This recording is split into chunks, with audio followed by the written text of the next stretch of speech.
Hey guys, Adrian here. I'm going to talk about managing and posting to art sites.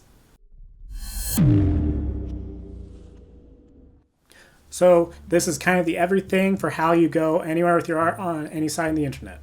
I'm going to summarize the general experience of these, so leave a comment below if you want specifics on a particular site and an independent video sometime in the future. I'm going to mention 5 sites in particular: DeviantArt, FurAffinity, Tumblr, Twitter, and Instagram, as these are ones I have enough experience with to talk about.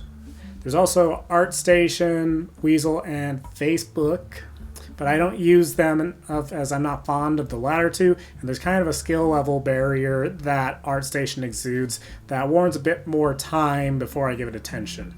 Whether or not to use one or another, honestly, find what ones you like and are willing to spend time using. They all have advantages and disadvantages, and you just gotta learn how to bend things to the advantages.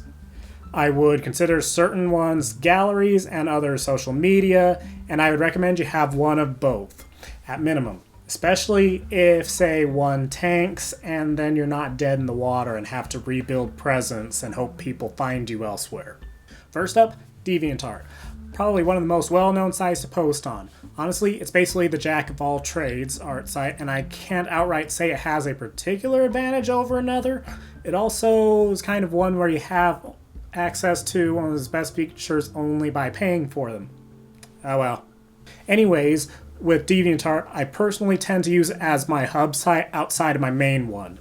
It tends to be where completed stuff will go, and where I'll arguably do most of the promotion of things. Now, DeviantArt does have one good advantage in its stash system and image content embedding. The biggest thing for effective marketing, and generally just trying to get people's attention, is with visuals. And being able to slap these in journals and the like for far more effective than just leaving text links that someone has to click. DeviantArt also has a system for selling prints and commissions.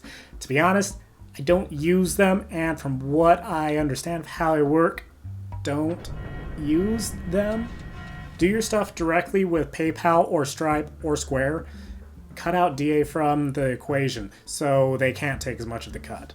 DA also has its own currency of sorts, the DeviantArt points. Again, don't use them. Just use real money for the things that need it, since you can't really turn the points back into money. It's kind of like microtransactions from games, but for this website. So, don't.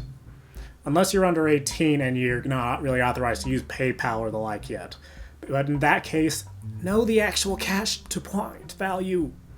I've seen people offer commissions for a few hundred points. And it takes 80 points to $1. No. FurAffinity, which I'll abbreviate FA because everyone else basically does, is also another fairly well-known one. Though admittedly stigmatized because by its nature is basically the DeviantArt of the furry community. However, looking past that element, the reality is if you draw predominantly non-human content, it works very well.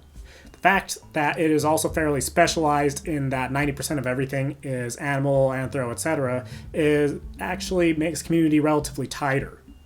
Also due to more personalized bend towards a lot of things there, and the fact that it can actually be leveraged well to gather any kind of support almost more effectively than other places.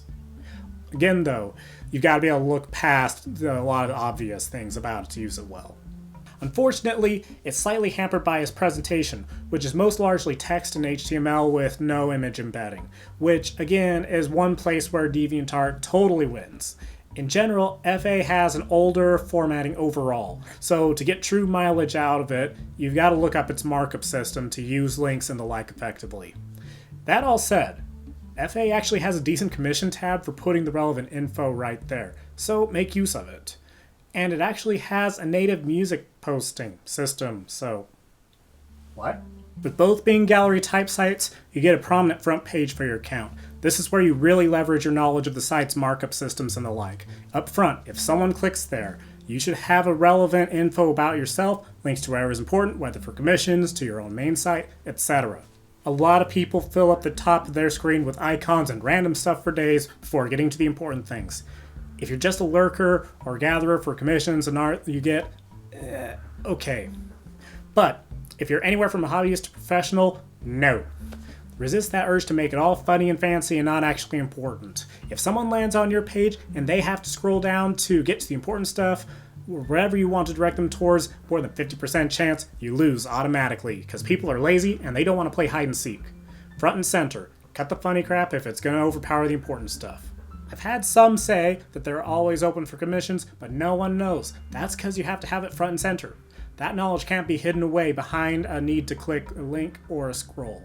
Tumblr, Twitter, or Instagram. All of them are pretty much your post anything and everything kind of social media feed places. I don't think of them the same way as I do galleries, so I don't withhold smaller things like sketches and the like from them like I would FA or DA. Here's the thing, Tumblr. If you're an artist, I advocate for resisting the urge to post a ton of unrelated content, especially if you want people to, well, follow you for your art. If you still want to reblog or retweet other stuff, in the case of Twitter, consider a second account. If not, then you need to consciously balance your stuff with other things, like a 1-to-1 to not much further than a 1-to-3 ratio.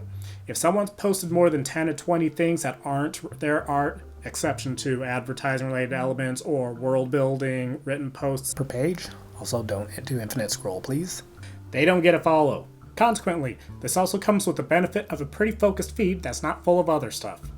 With Tumblr, tags are king. Tagging the crap out of your stuff for navigation purposes and stay consistent with your system. However, there's 2 caveats. Only the first 5 tags actually count within the broader search system. After that, focus on your own Tumblr's internal navigation. 2, and this is a big one. External links that go outside of Tumblr will kill the searchability of your post and negate your broader search tags. There's 2 ways around this. Either use the source part in your posting metadata, or if they're consistent site links, for example, use a double link that actually uses links established through your redirect links within your Tumblr theme system. Instagram, haven of selfie posts and sepia tones. Basically, the same rules as Tumblr, except it's not that great for text content.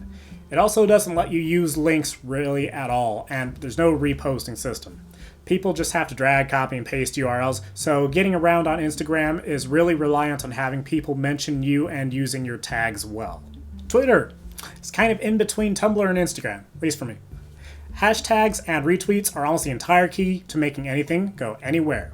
The limited 280, previously 140 character system means you gotta think about what you type. If you post art with it, and it's also posted elsewhere, link to that elsewhere, so you have a chance of directing people to that other place too. There's a lot of jokes about hashtags, but it's actually pretty serious. Those things can decide the life and death of that tweet. Besides that, due to its short and concise nature, Twitter's biggest advantage is for communications, and you can actually be a little more relaxed with it and just have fun too. That's about it for now. It's pretty much a summary as to how I use these sites. If you want me to go into much more depth about how to use them, because there is a pretty deep system to it all, leave a comment below and I will look at making a dedicated video for them. And if you liked this video, like this video! And hit subscribe if you want to support me going forward. Let's try and hit 100 subscribers by the end of April, so if you have any friends that may enjoy or find value in this content, get them on board too. Until the next video, I'll catch you later.